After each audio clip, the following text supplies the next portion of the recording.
السلام علیکم ورحمۃ اللہ وبرکاتہ۔ مولوی احمد لاٹ کے بیان بازی کا رد۔ مرکز نظام الدین میں لائی گئی تبدیلیاں۔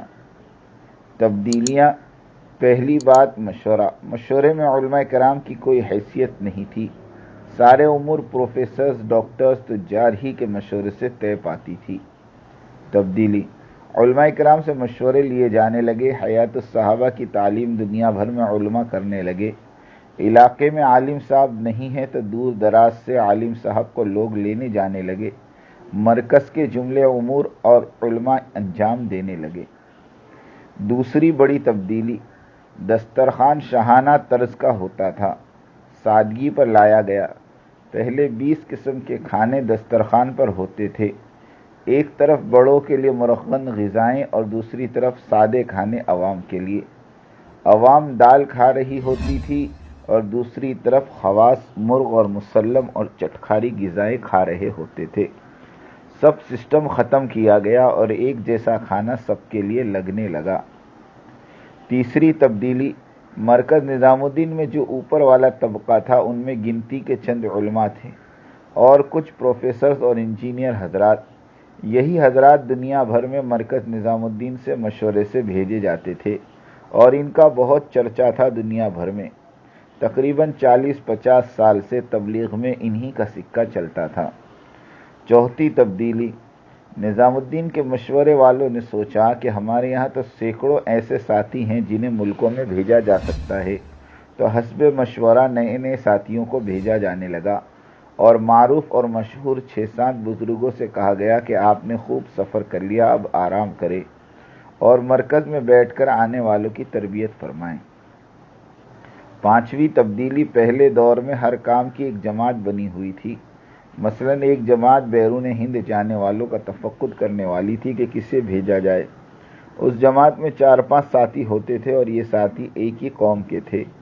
ان کی مرضی کے بغیر کوئی آدمی باہر کی جماعتوں میں جا نہیں سکتا تھا اور یہ لوگ اپنی مرضی کے ساتھیوں کو بیرون ہند جماعتوں میں بھیجتے تھے، جس کی وجہ سے اس قوم کے لوگ پہلے جماعتوں میں جاتے، پھر وہاں منتقل ہونے کے اسباب پیدا کر کے واپس آ کر پھر اپنی غرض پوری کرنے دوبارہ اس ملک میں چلے جاتے، جس کا ثبوت یہ ہے کہ دنیا کے ہر ملک میں یہ قوم پھیلی ہوئی ہے اور پھر انہی جماعتوں کے ذریعے تجارت اور بہت سے معاملات جن کا تعلق دعوتی کام سے نہیں ہوا کرتے تھے۔ ان سب بدعنوانیت سے تبلیغ کو پاک کرنے کے لیے تبدیلی لائی جانی ضروری تھی اور تبدیلی لائی گئی۔ سب سے بڑی اور کٹھن تبدیلی مرکز میں یہ لائی گئی کہ بیرون ہند جانے والی جماعتوں کا تفقد کرنے والی جماعت کو توڑ دیا گیا اور یہ تفقد والا کام بھی مرکز کی شورا والوں کے تابع کر دیا گیا، اور اب مرکز کی شورا میں 8 احباب مستقل ہیں اور روز مرہ کی ترتیب پر رہنے والے 20-30 اور ساتھی بھی ان مشورے والوں کے ساتھ بیٹھتے اور مشورہ دیتے ہیں۔ چھٹی تبدیلی: فجر کا بیان عام کر دیا گیا۔ اس سے پہلے ایک ہی شخص کیا کرتے تھے، مولانا عمر صاحب پالنپوری رحمۃ اللہ علیہ، تقریباً 35 برس تک بیان کرتے رہے۔ نئی تبدیلی کے تحت ہر روز نئے نئے ساتھی کا بیان ہونے لگا، کبھی مولانا سعد صاحب کا تو کبھی مولانا احمد لاٹ صاحب کا تو کبھی مولانا ابراہیم صاحب کا تو کبھی کسی کا۔ الحمدللہ اس بیان والی تبدیلی پر کوئی اختلاف اور کوئی ہنگامہ نہیں ہوا، اس لیے کہ سب کو بیان کرنے کا موقع جو مل رہا تھا۔ کسی نے بھی نہیں کہا کہ بیان کی ترتیب کا نہج بدل گیا۔ ساتویں تبدیلی: انڈیا کے صوبوں والوں کو متوجہ کیا گیا کہ عالمی سطح کے کام سمجھانے والے ساتھیوں کی فہرستیں تیار کریں اور اسے مرکز بھیجیں۔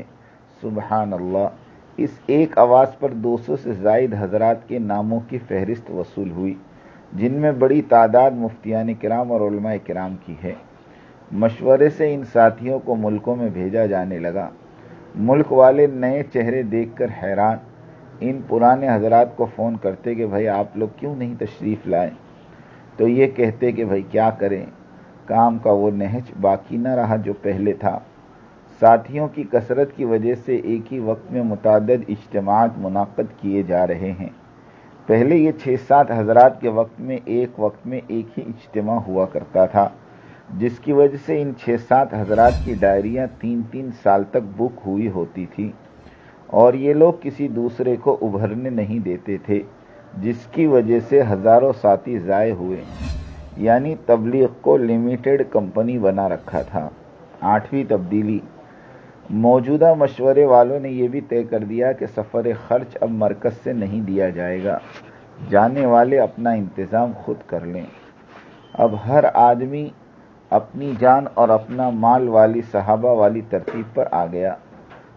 مرکز کے اخراجات کے عنوان پر سارے عالم کے تبلیغی ساتھیوں سے پیسہ جمع کیا جاتا تھا، ہدیوں اور تعاون کے ذریعے وہ بھی روک دیا گیا۔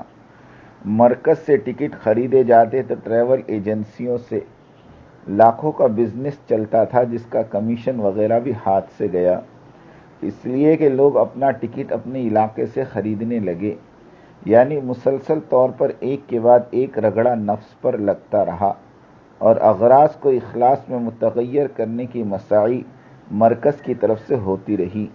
مثلاً الف ٹھاٹ کے کھانے گئے، ٹھاٹ کا آرام اور خدام گئے، ملکوں اور صوبوں کو تو یہ 7 بزرگ بعد میں جاتے، ان سے پہلے ان کا مینو وہاں پہنچ جاتا کہ ہمارا کھانا اس قسم کا، سواری اس قسم کی، چائے اس قسم کی، خادم وغیرہ اس قسم کے۔ لیکن مرکز کی شورا نے یہ کہا کہ ہم اگر کہیں جا رہے ہیں تو ان پر احسان کرنے نہیں جا رہے ہیں، اس لیے کوئی کسی سے کسی قسم کی فرمائش نہیں کرے گا۔ سادگی، جفاکشی، للہیت پر عمل ہونے لگا، یعنی سیرت صحابہ پر عملی طور پر دعوتی عمل کیا جانے لگا۔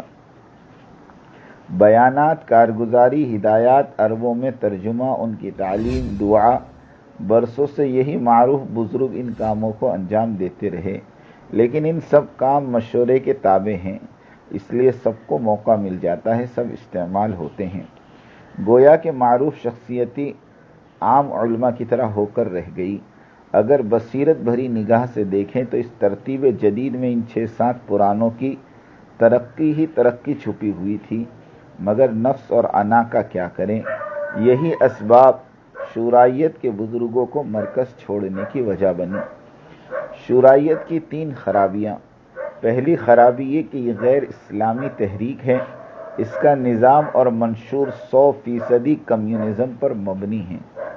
دوسری بڑی خرابی یہ ہے کہ دنیا بھر کے مفتیان کرام اس بغیر امیر والی شورائیت کو اسلامی اور شرعی ہونے کا فتویٰ دینے سے عاجز اور قاصر رہے ہیں، اور فتویٰ دینے سے قاصر اور عاجز علماء اور مفتیان کرام بھلا اس غیر اسلامی شورائیت کی تائید اور حمایت کیسے کر سکتے ہیں؟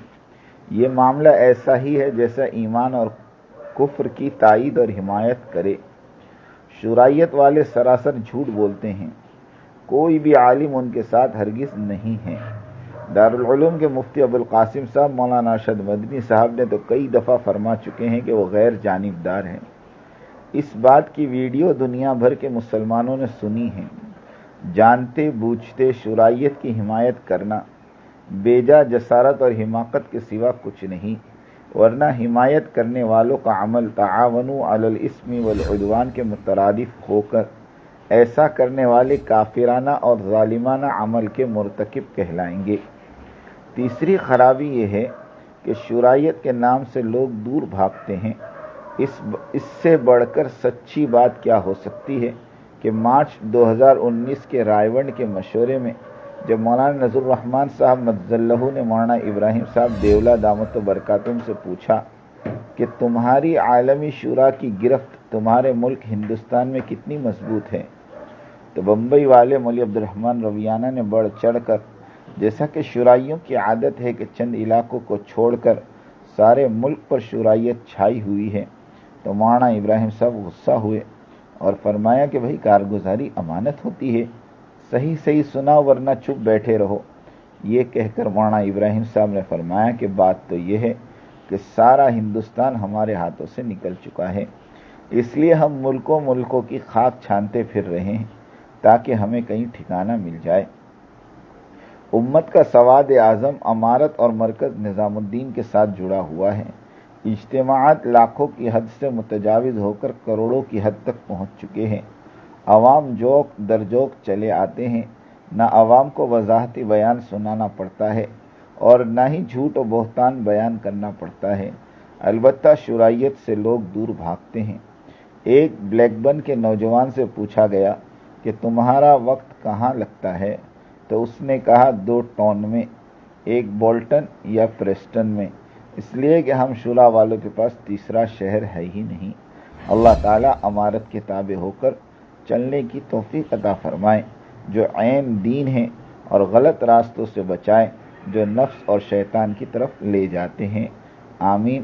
وآخر دعوانا ان الحمد للہ رب العالمین۔ بات کو سمجھنے کے لیے سب سے پہلے آدمی اپنے ذہن کو اور اپنے برتن کو اعتراض اور تردد اور اشکال سے خالی کرے، اس لیے کہ اگر کسی بات کو بھی مفہوم مخالف اور کسی بات کو بھی کسی دوسرے عمل کی تردید یا اس کی تنقیص یا اس کی افادیت کو کم سمجھنے کے سوء ظن کے ساتھ سنا گیا، نفع کی باتوں سے نقصان ہونا یقینی ہے۔ اس لیے سب سے پہلے ہم اس کی نیت کریں، پوری بات سنیں گے، آگے پوری بات نقل کریں گے۔